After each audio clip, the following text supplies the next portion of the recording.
Dans les Alpes italiennes, entre Piémont et Val d'Aoste, le parc du Grand Paradis est le plus ancien espace naturel protégé d'Italie. Les grands prédateurs ont disparu depuis longtemps de cette ancienne réserve royale. Seul l'aigle royal constitue encore une menace pour les animaux qui y vivent. La marmotte, par exemple, est toujours sur le qui-vive. Mais même le chamois et le bouquetin vont bientôt devoir se tenir sur leur garde.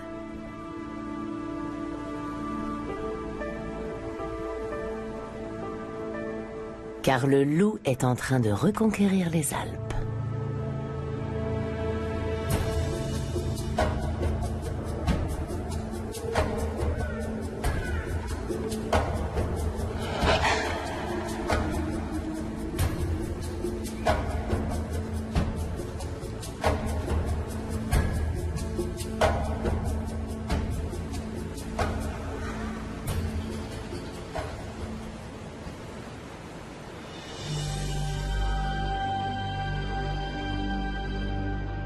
Ancêtre du chien, le loup a toujours fasciné l'homme et alimenté ses peurs. Certes, ce n'est pas un tendre, mais sa réputation de tueur n'est pas méritée.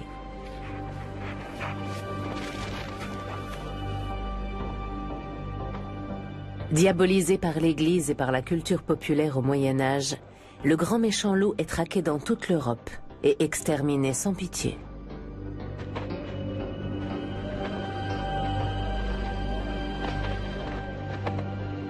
Au début du XIXe siècle, il ne reste plus que quelques meutes en Scandinavie, en Europe de l'Est, en Espagne et en Italie.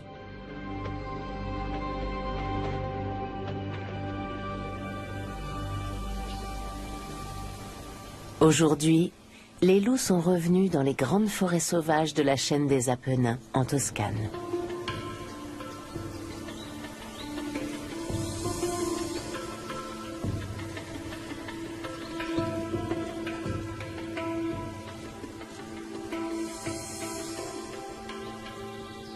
Bénéficiant du statut d'espèce protégée en Italie depuis 1976, les loups ont pu recoloniser les régions qu'ils fréquentaient autrefois.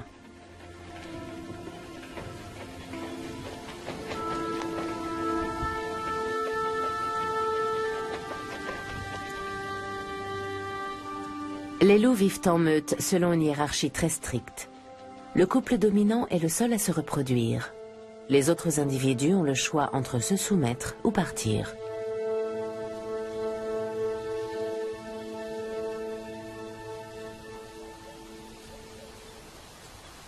Les louveteaux quittent leurs parents au plus tard vers 3 ans, quand une nouvelle portée arrive. Ils se mettent alors en quête d'un territoire pour fonder une famille.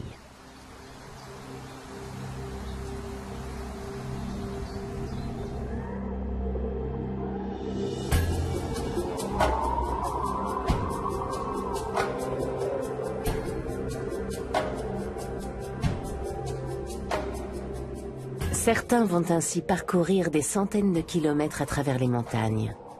Ils passent parfois à proximité des villes ou des autoroutes sans se faire remarquer.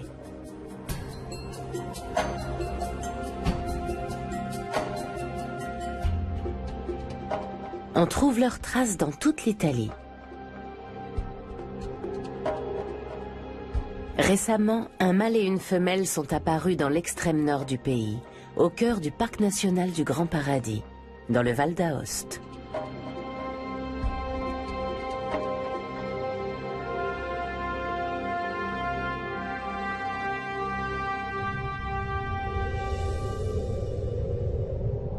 Ils ont probablement parcouru plus de 300 kilomètres.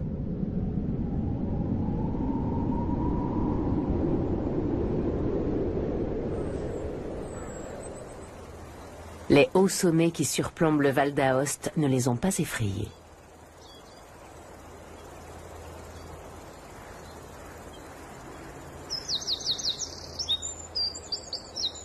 De nombreuses espèces ont trouvé refuge dans le parc du Grand Paradis, comme le lézard vivipare, une espèce protégée.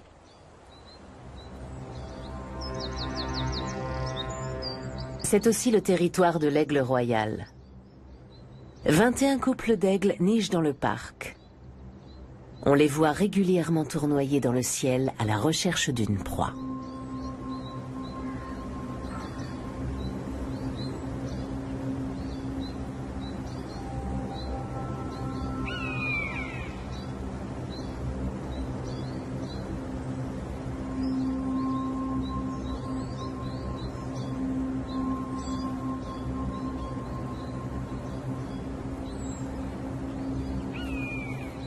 Mais le Grand Paradis est surtout célèbre pour ses bouquetins.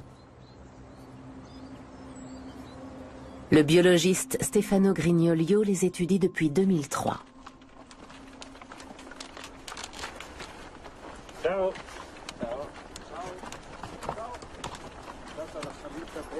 Una buona salita. Qui tutto bene? Sans une protection particulière, l'espèce serait aujourd'hui éteinte. Tu as vu des mâles? Non, pas ici, mais il y en a quelques-uns là-bas. Les femelles ont eu des petits. Elles se tiennent sur leur garde, car l'aigle royal menace en permanence les cabris. Les chercheurs l'ignorent encore, mais bientôt c'est le loup qui pourrait mettre la survie de l'espèce en danger. Pour l'instant, les cabris sont en relative sécurité à 2500 mètres d'altitude.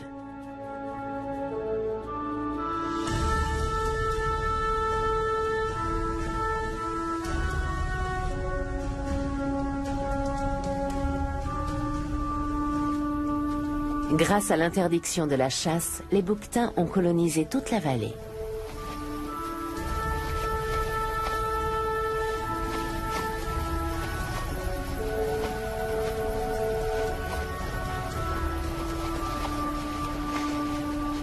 Les cornes du mâle sont grandes, épaisses et recourbées vers l'arrière.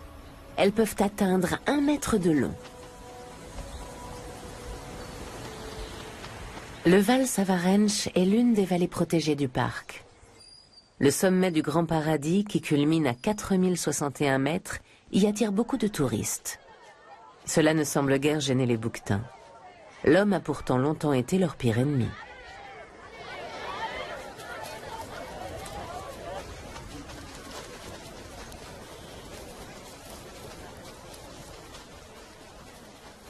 Décimés par les chasseurs, les bouquetins ont failli disparaître des Alpes au XIXe siècle. En 1856, alors qu'on n'en comptait plus qu'une centaine sur les terres du Grand Paradis, le roi Victor Emmanuel II créait une réserve royale, sauvant ainsi l'espèce de l'extinction.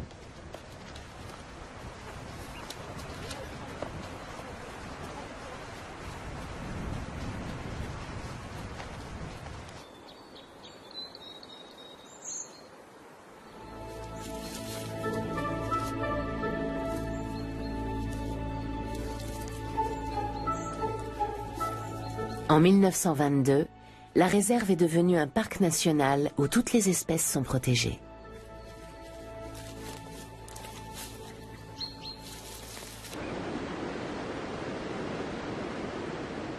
Le Val Savarenche possède un climat continental, avec de fortes variations de température entre l'été et l'hiver.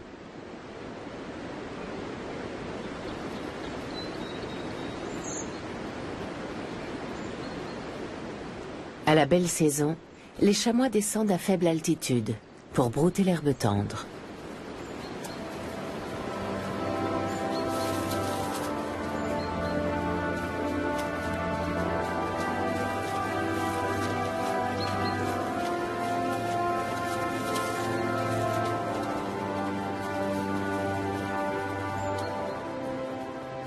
En 2005, 9000 chamois et 4000 bouquetins vivaient dans la zone protégée du parc, sans aucun prédateur naturel. Mais cette page de leur histoire est sur le point de se tourner. Car les loups reviennent, attirés par l'abondance des proies.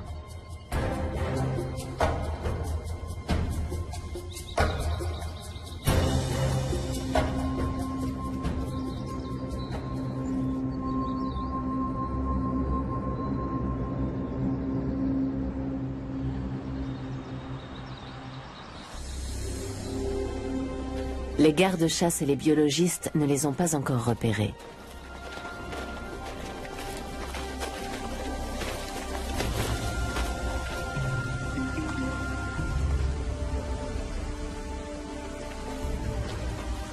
Pour assurer le suivi scientifique de leurs recherches, ils sont venus marquer l'oreille d'un bouquetin.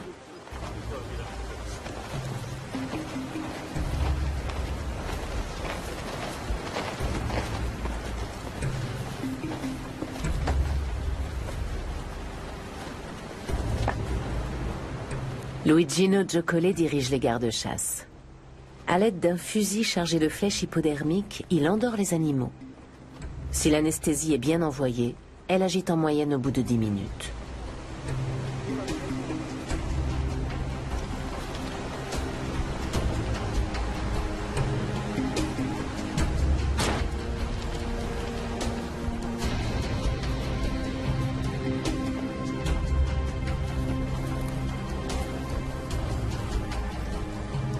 Ensuite, il faut agir vite. On bande les yeux du bouquetin pour diminuer son stress.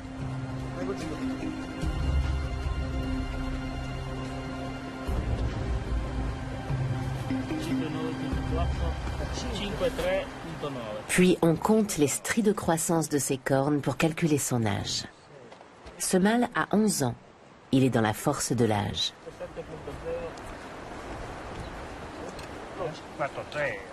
Il ne reste plus qu'à le marquer à l'oreille. Il fournira désormais de précieuses informations à Stefano Grignolio.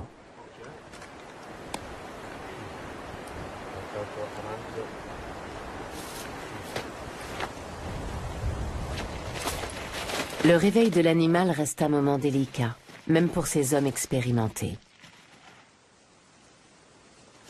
Ses cornes sont une arme redoutable qu'il sait manier avec précision.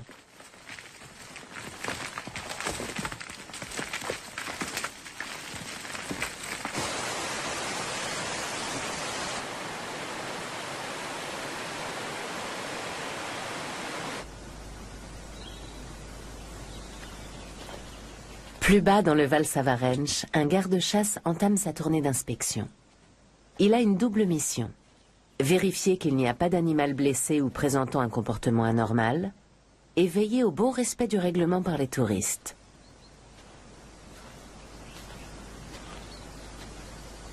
Mais Dario Favre est aussi un cinéaste amateur.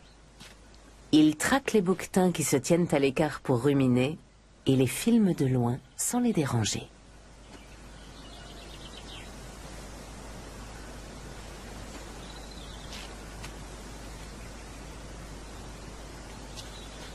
Il emporte toujours sa caméra avec lui.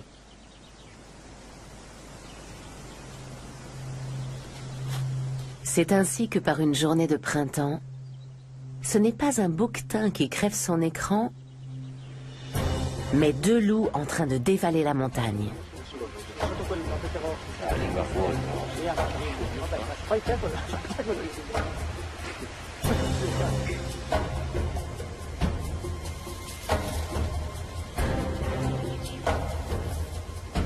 Les bêtes semblent craintives.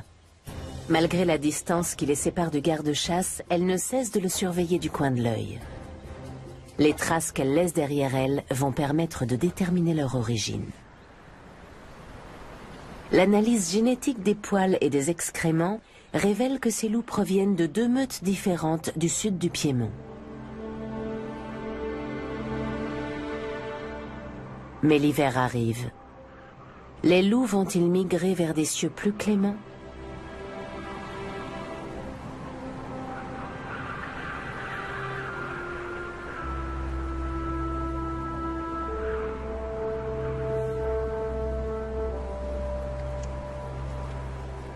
Le Val Savarenche a beaucoup changé ces dernières décennies. Autrefois, on ne voyait pas de chevreuil aussi haut dans la montagne. Manifestement, les loups sont restés. Le garde-chasse peine à stabiliser sa caméra. Ce loup a trouvé une dépouille de chamois, mais n'arrive pas à la déplacer.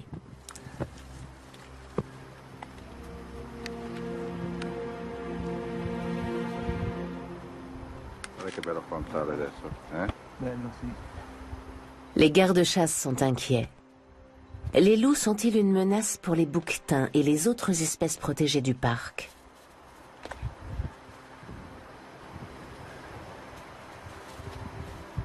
Le loup d'Italie est plus petit que ses cousins d'Amérique du Nord, mais ses empreintes font tout de même la taille d'une main.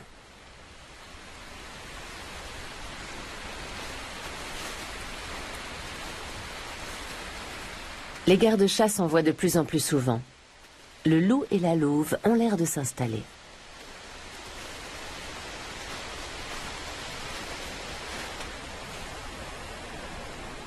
Les loups ne sont pourtant pas des animaux de montagne. Mais les Alpes ont été leur dernier refuge avant que l'homme ne les extermine.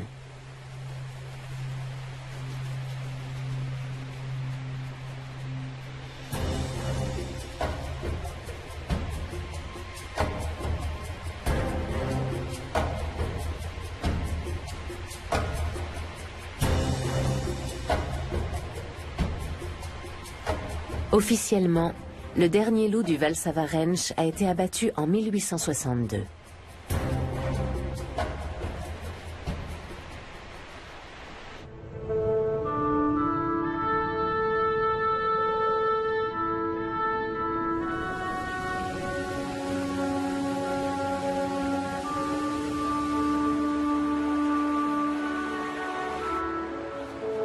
Tous les ans, au mois de mai, les bouquetins descendent brouter l'herbe tendre dans la vallée. Ils n'ont que quelques semaines pour se refaire une santé après les longs mois d'hiver, car bientôt, il fera trop chaud pour eux ici.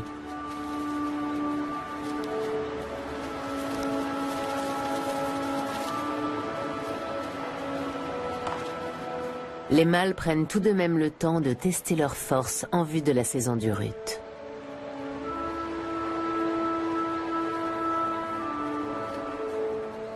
À plus de 1000 mètres d'altitude, les femelles ont mis bas les premiers cabris de l'année.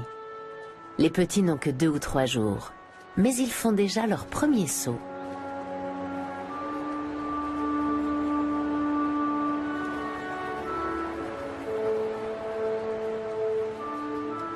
Petites boules de poils d'à peine 3 kilos, les cabris sont la proie de nombreux carnassiers. Pour les protéger, les femelles se retirent avec eux sur les rochers escarpés.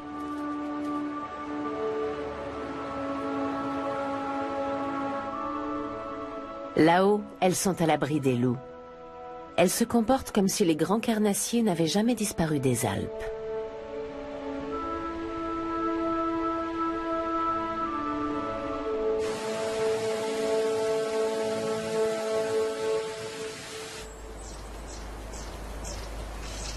La tournée d'inspection des gardes-chasse est plus facile à la sortie de l'hiver, lorsque le soleil a fait fondre la neige. Aujourd'hui, Stéphane aux Cerises observe les aigles royaux.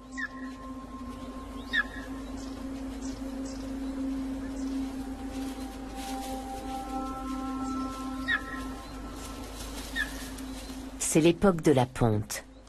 Tous les aiglons ne survivent pas. Mais vu la taille de sa proie, cette femelle a des petits à nourrir. C'est un cabri entier qu'elle rapporte au nid.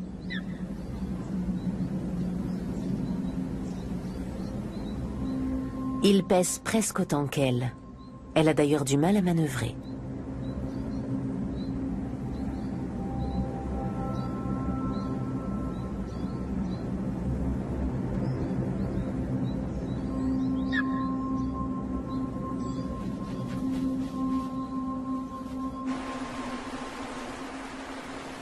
C'est aussi à cette saison que les louves mettent bas. Les louves en gestation se retirent dans une tanière bien avant la mise bas, et les louveteaux ne sortent pas avant l'âge de 7 ou 8 semaines.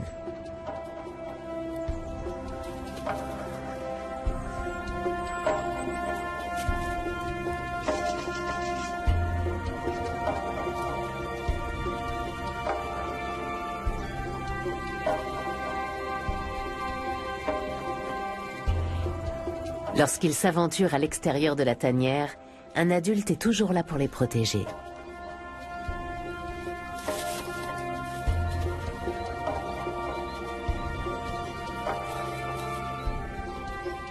Ils peuvent ainsi explorer le vaste monde en toute sécurité.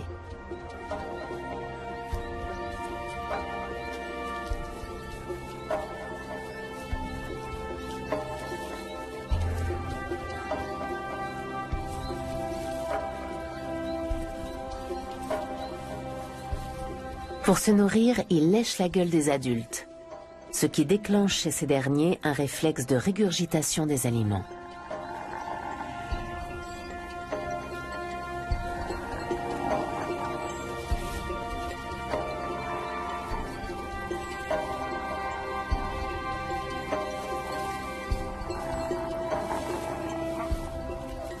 Pour partir chasser, les deux adultes sont forcés de laisser leurs petits se débrouiller seuls. À l'automne, les louveteaux seront assez grands pour les suivre, mais d'ici là, ils doivent attendre leurs parents, cachés dans la forêt. C'est une période critique, car s'il arrive quelque chose aux adultes, les petits ne pourront pas survivre.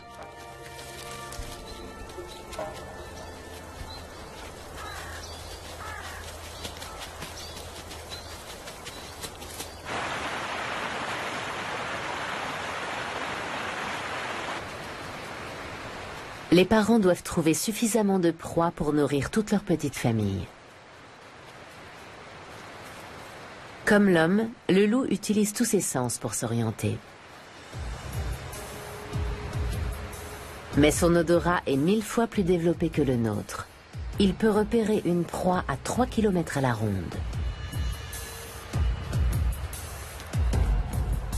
Le couple du parc national du Grand Paradis a un faible pour les chevreuils et les chamois. Chasser un chevreuil adulte n'est pas une mince affaire pour deux loups.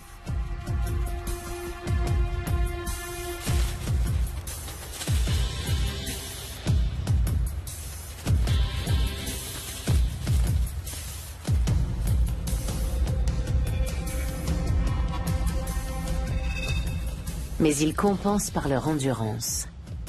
Les loups sont capables de tenir une vitesse de 65 km/h durant un long moment, contrairement aux chevreuils.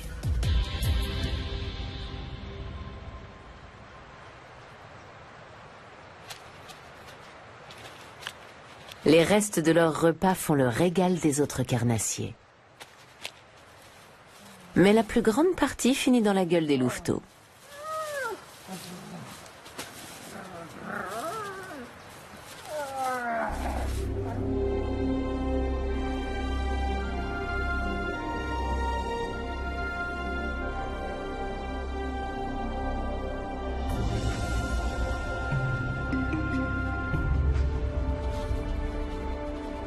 Avant même la création du parc national, les animaux menacés par les braconniers faisaient l'objet d'un suivi.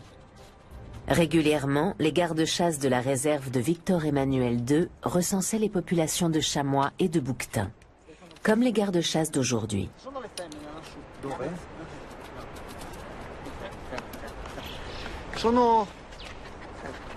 Ils sont là auprès du ruisseau. Tu les vois? Oui. Il y a 5 ou 6 adultes et des cabris. Depuis quelques années, les populations de caprins diminuent. Le phénomène a commencé avant l'arrivée du loup. Il est difficile d'en étudier l'origine, mais le changement climatique joue sûrement un rôle. L'herbe se faisant rare en altitude, les femelles mangent moins, ce qui pourrait contribuer à une baisse de fertilité et donc de la natalité. Les gardes-chasse craignent que l'arrivée des loups n'aggrave une situation déjà inquiétante.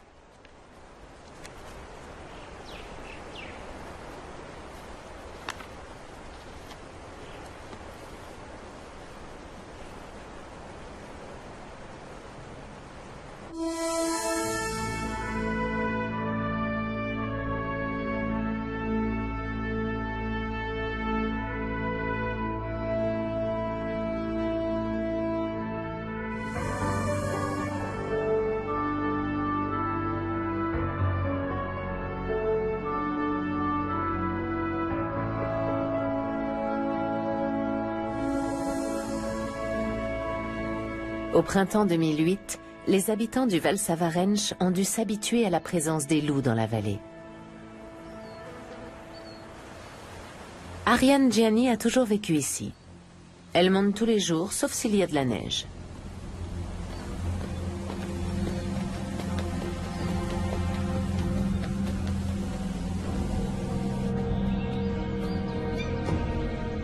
Elle sait que les loups rôdent, mais fait confiance à son cheval. D'ailleurs, aucun cavalier n'a encore été attaqué et elle n'a aperçu les louveteaux qu'une seule fois.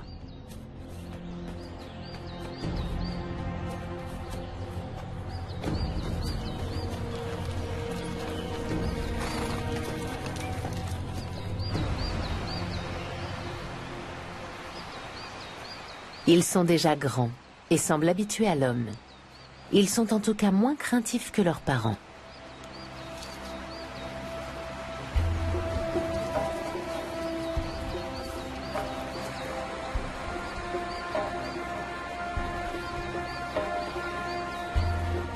Ils ont atteint l'âge où les louveteaux se battent pour un rang dans la hiérarchie au sein de la meute.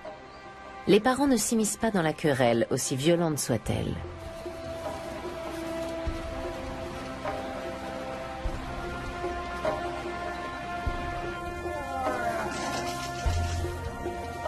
Le plus faible risque de devoir quitter la meute.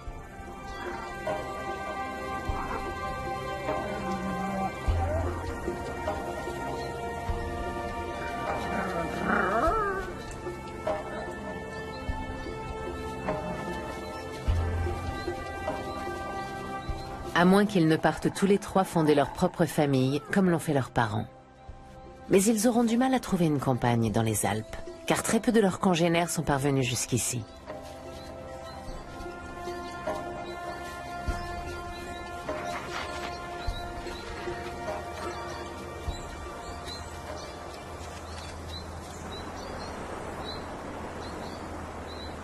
Pour étudier la faune du parc du Grand Paradis, les biologistes travaillent en étroite collaboration avec les gardes-chasse.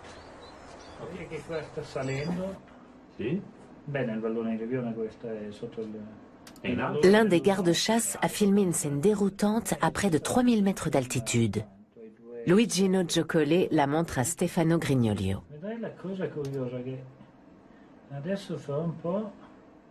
C'est la preuve que les loups s'aventurent en haute altitude. Mais le plus étonnant, c'est la rencontre avec un bouquetin adulte. Le loup passe son chemin, alors même que le bouquetin semble le défier d'un geste de la tête.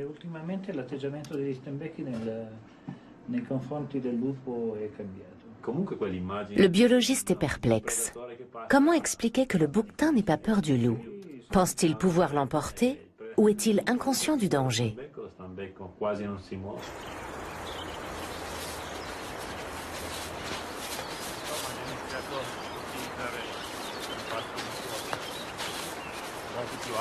Quoi qu'il en soit, ces images semblent indiquer que le loup n'est pas une menace pour les bouquetins du Grand Paradis.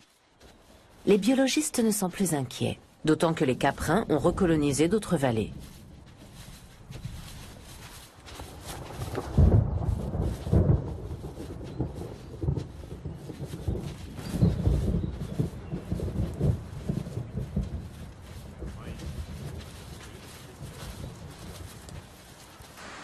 En revanche, ils craignent pour les loups eux-mêmes, qui se sont fait des ennemis dans le Val Savarenche. Jusqu'à l'arrivée des deux loups, les bergers pouvaient laisser paître leurs troupeaux dans le parc sans surveillance. Mais cette époque est révolue.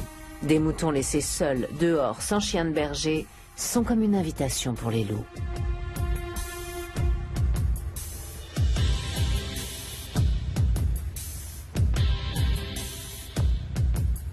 Les moutons n'ont pas appris à garder leur distance ou à fuir. Ils sont une proie facile, comme le montre cet enregistrement d'une caméra de vidéosurveillance.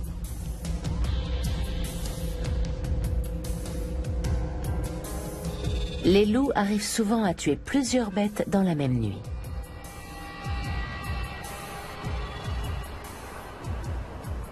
Il est facile de les faire fuir, mais cela nécessite de prendre quelques mesures. Si les loups restent ici, les bergers devront mieux protéger leurs troupeaux.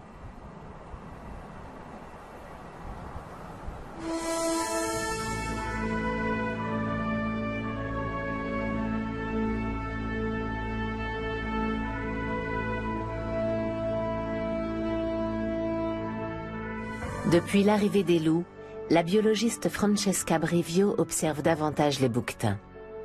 Pour l'instant, le comportement des mâles adultes est inchangé.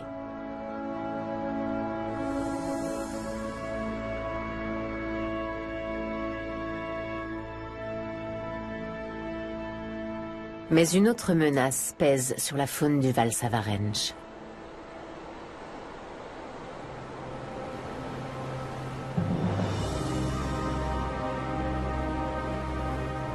L'hiver 2009 a été le plus rigoureux depuis 30 ans. Sous l'effet du changement climatique, les intempéries ont été particulièrement violentes.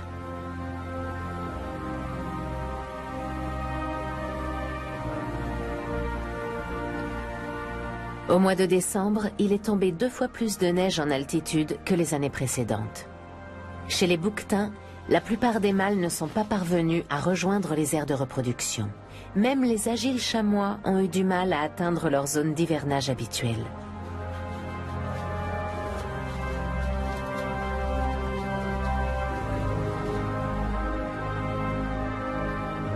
Les animaux ont souffert cruellement des rigueurs de cet hiver exceptionnel.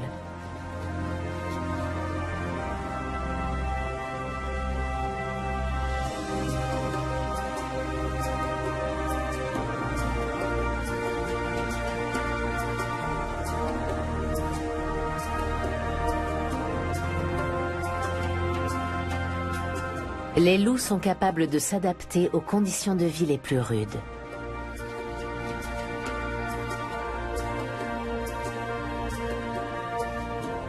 Mais pour eux aussi, l'hiver est un défi, comme le montrent ces images filmées par les gardes-chasse.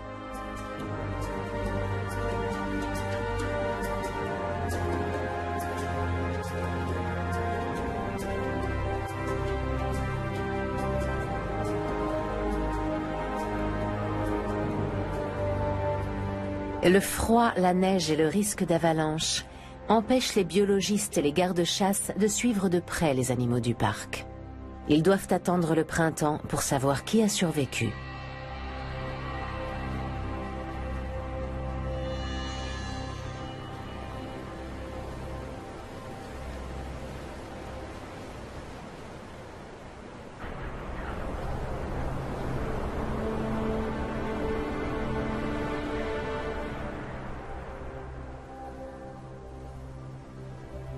Le printemps est de retour.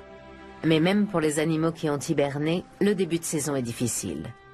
À 2000 mètres d'altitude, l'épaisse couche de neige n'est pas près de fondre.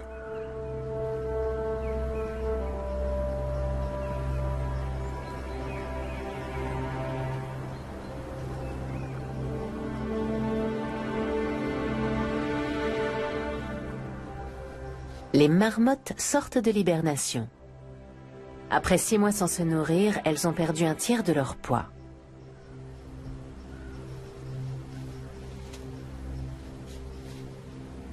Habituellement, en cette saison, elles trouvent de l'herbe tendre, mais pas cette année.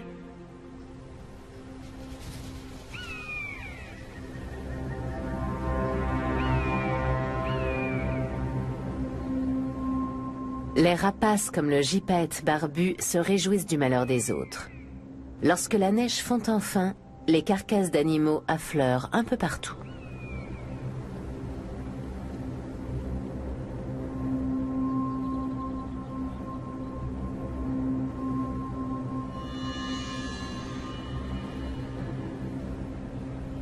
Visiblement, un chamois a perdu la vie ici. Quand les rapaces, les renards et les loups se disputent la moindre proie, il ne reste pas grand-chose des victimes.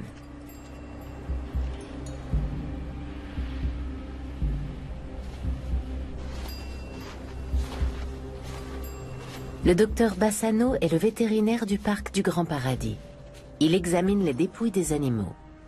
Ce chamois a-t-il été tué par un loup? Ce serait le premier signe de vie de la meute depuis longtemps.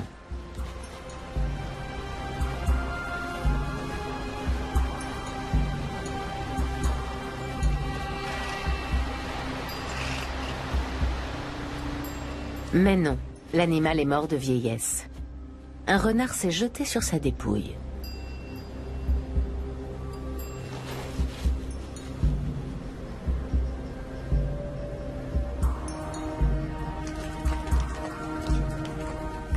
La nature paie un lourd tribut à l'hiver. L'eau glacée de la fonte des neiges transforme les ruisseaux en torrents impétueux.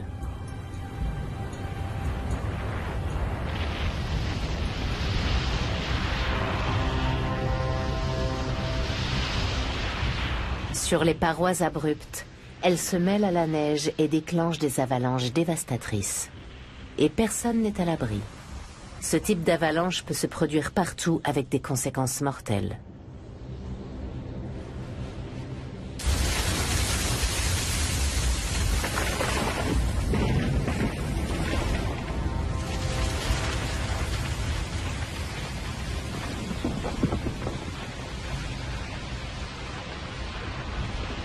Des blocs de neige de plusieurs tonnes tourbillonnent dans l'air et dévalent les pentes sur des centaines de mètres, en emportant tout sur leur passage. Un millier de chamois et près de 400 bouquetins n'ont pas survécu à l'hiver.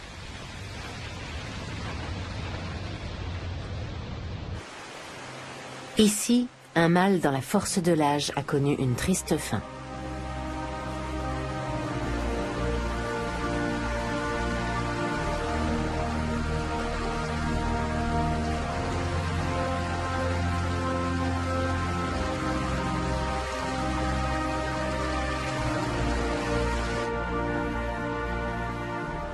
Les villages ne sont pas épargnés. Au Tignet, qui n'est habité que la moitié de l'année, l'avalanche n'a heureusement fait aucune victime.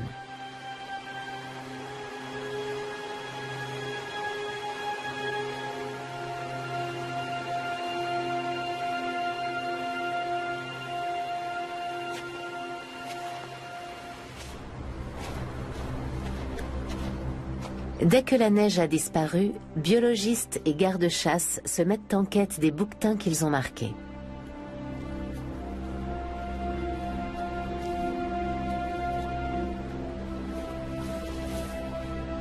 Dans un premier temps, ce mâle est le seul qu'ils retrouvent sur ce versant.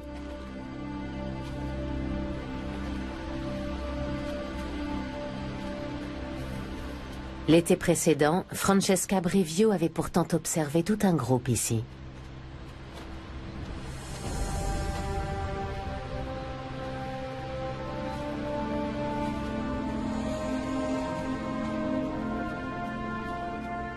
Sur les 70 bouquetins qui ont été marqués ou équipés d'un collier émetteur, un tiers a succombé à l'hiver.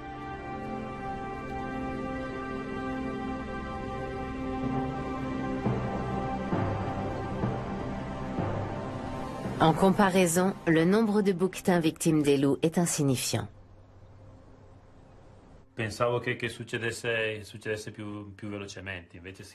Au grand étonnement de Stefano Grignolio, l'arrivée des loups n'a pas eu d'incidence sur le nombre de bouquetins, ni sur leur comportement.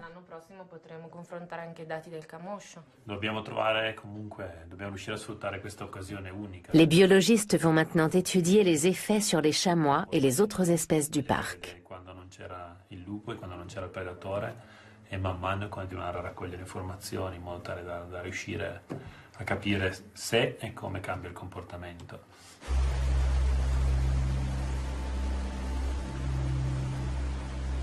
Au fur et à mesure de la fonte des neiges, les dégâts causés par l'hiver apparaissent. Mais les loups restent invisibles. Ont-ils péri eux aussi ou ont-ils migré vers une région plus clémente ?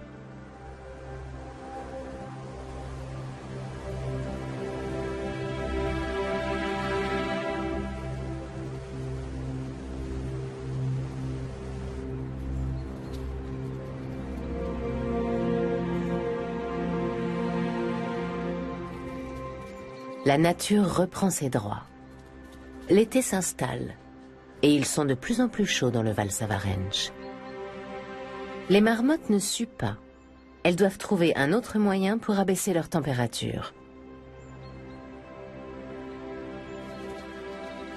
Si la planète continue de se réchauffer, les habitants du fragile écosystème alpin survivront-ils ?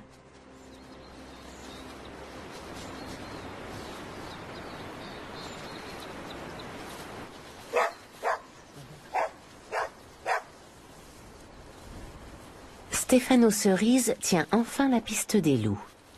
Hier, son chien a trouvé les restes d'un chamois qui a probablement succombé à leur morsure.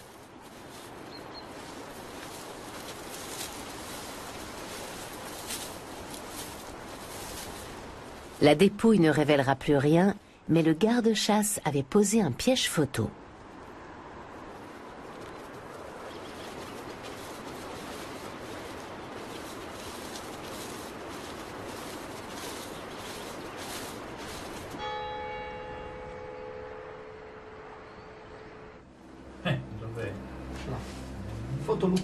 Luigino Giocole est impatient de voir ces photos.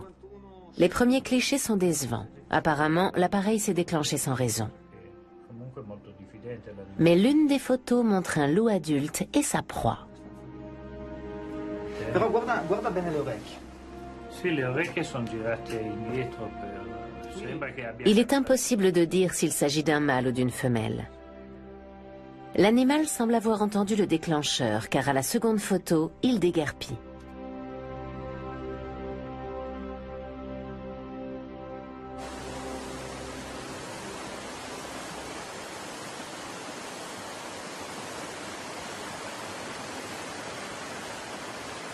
Quelque temps plus tard, les biologistes et les gardes-chasse finissent par retrouver la trace des loups.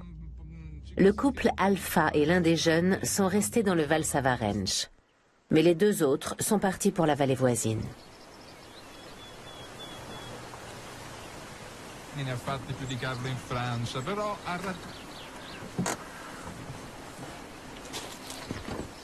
Aujourd'hui, les loups du Grand Paradis font la fierté des gardes-chasse.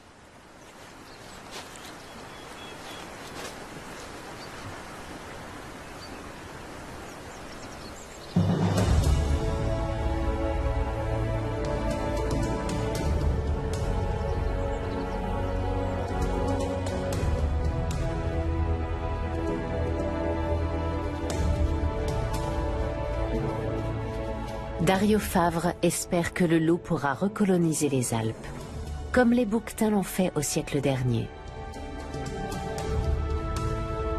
Pour qu'il retrouve enfin sa place dans les forêts d'Europe.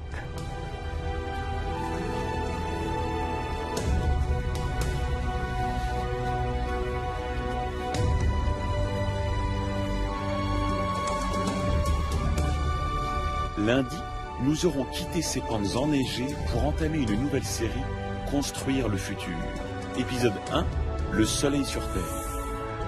Mais pour l'heure, allons à Madagascar pour un voyage ultra sensoriel avec Sophie et Pongo.